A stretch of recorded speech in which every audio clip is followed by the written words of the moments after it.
welcome to Family and Feast channel. My name is Janet and this is Chloe again. Chloe is our taste tester. Remember all the ingredients and measurements, it will be listed down below in the description box. Don't forget to like, comment, and subscribe. Hi everyone, welcome back to my channel. In today's video, we will be making some kitchri, and it's also known as dal cook-up. I have a recipe of kitchri or dal cook-up on my channel already, but today I want to use some spinach in it, and I want to make it more of an old-fashioned way. So here are the ingredients you will need to put this recipe together. Here I have some freshly grated coconut, and I have some brown rice, and this rice is the Dave rice. I have some dal, I have some spinach, and this is the Savoy spinach. I have some freshly chopped onion, scallions, oil for cooking. I have some Geera, also known as cumin seeds. I have some chicken bouillon, butter, freshly chopped garlic, some adobo, and some garlic salt. So for my green seasoning, what I'll be blending is a piece of onion, some celery. I have just like 4 sprigs of thyme. I have 3 roots of scallion, and I'll be using the roots only to blend. I have 1 pimento pepper, a wiri pepper, and a habanero. This is actually a habanero pepper, and I have 4 cloves of garlic here. Now for pepper, it's optional. You can choose what pepper you want to use. It's not a lot. It may seem to be a lot, but this big one here is a flavored pepper. It's not hot at all. So I'm gonna go blend my seasoning. Now I'm not gonna add any water to this when I'm blending it. I just want it to be finely chopped. So, and I'll go prepare my coconut milk, and I'll be right back.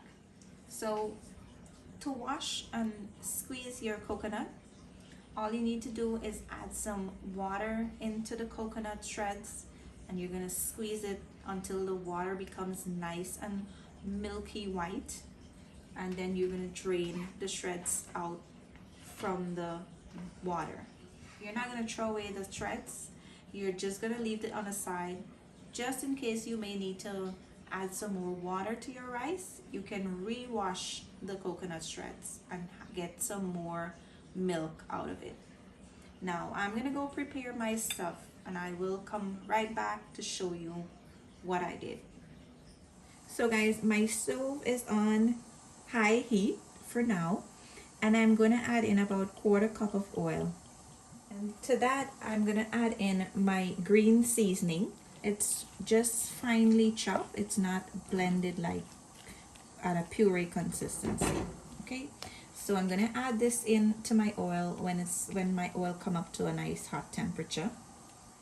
So now that your oil come up to a nice hot temperature, you're gonna add in your green seasoning, and I'm gonna add in my butter and my chopped onions. You want to turn this around for a few minutes.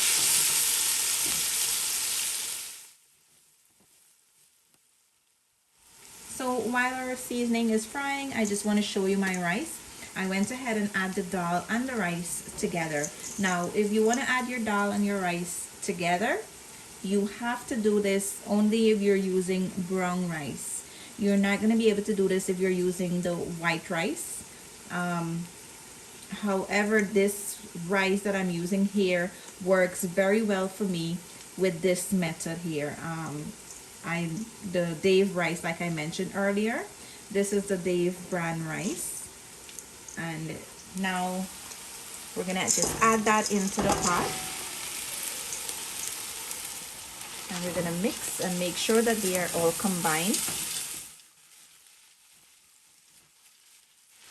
So after about 1.5 minutes or so frying, you're just gonna add in your dry ingredients, which is your garlic salt, your chicken bouillon, and your adobo. Give that a mix.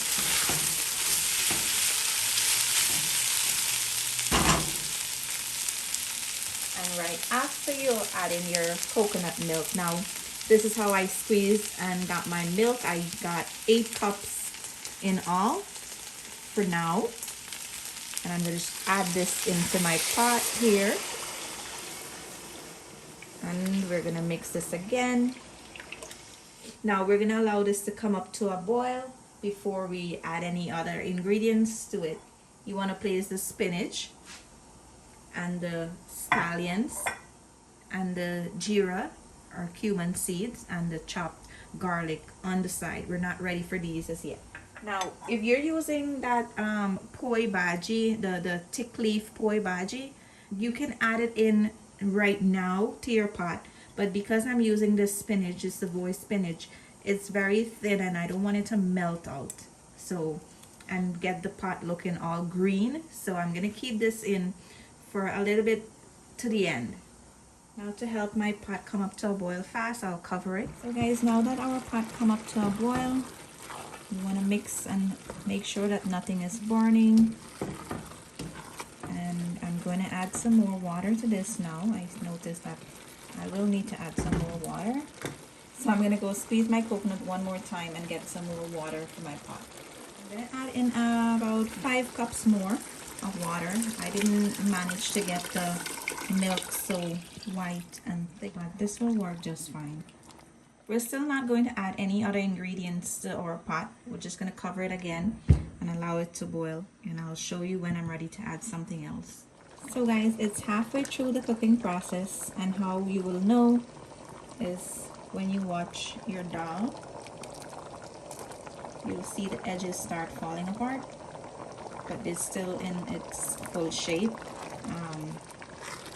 Now that it's halfway through, I'm going to add in my spinach, and I'm going to add in my scallions, and I'm going to mix this in.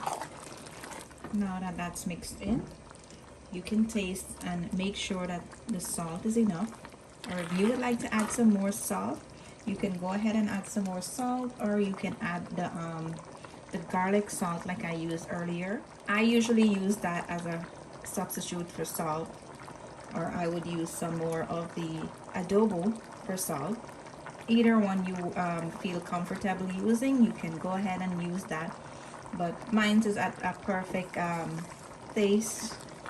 I like the amount of salt that's in here, so I'm not gonna make any adjustments, but just in case you want to add some more, I want to make sure you know that you can use either one of that to bring your salt level up. So we're just gonna allow this to dry down, get to a nice thickness that we like, or that you like. So I'm just gonna allow this to cook down some more, and my rice still need to boil some more. We'll see you back in a few. So guys, here's a look at our kitchri. This is almost done here. Now it's actually done. It depends on how more dry you would like it to be, but when it cool down, for sure it's gonna get a lot thicker. So I'm just going to leave this as it is, and I'm gonna push it back to a small pot. I have some oil, about 1/4 cup of oil, and we're just gonna allow the oil to come up to a nice hot temperature. And I have my Geera and my chopped garlic. Now is the time we'll need these. So now that your oil become nice and hot, you're gonna add in your garlic and your Geera, and we want to allow this to fry and become nice and golden brown, more on the dark side. And this is how you chunky your kitchri. Now I'm going to take my skin off. My Geera and garlic is nice and brown, and you want to add all of that to the rice. And this is going to make your kitchen have a beautiful fragrance, and you want to mix that in. Before the rice get cold, you have to do this step though. You can't allow the rice to get cold, otherwise the oil will float on the top of the pot and it's not going to combine well. So you want to make sure that the rice is still very steaming hot when you're doing this step. Now you don't see any of the oil on top, nothing is floating, and here you have it, guys. One of our favorite dish, kitchri. I'm gonna plate this up and I'll show you guys what else we will be having this with today. Here is the end result of our kitchri. Today we have paired our kitchri up with some garden salad, some coconut choka or coconut chutney, and some fried netli. Now the link for my fried netli and my coconut choka will be listed under this video as well. So yes, here's the final result, guys. We hope you enjoyed this recipe. Chloe's not home to try it. For the person that requests this video, thank you for the request, and I hope you enjoy this recipe. See you guys in our next video.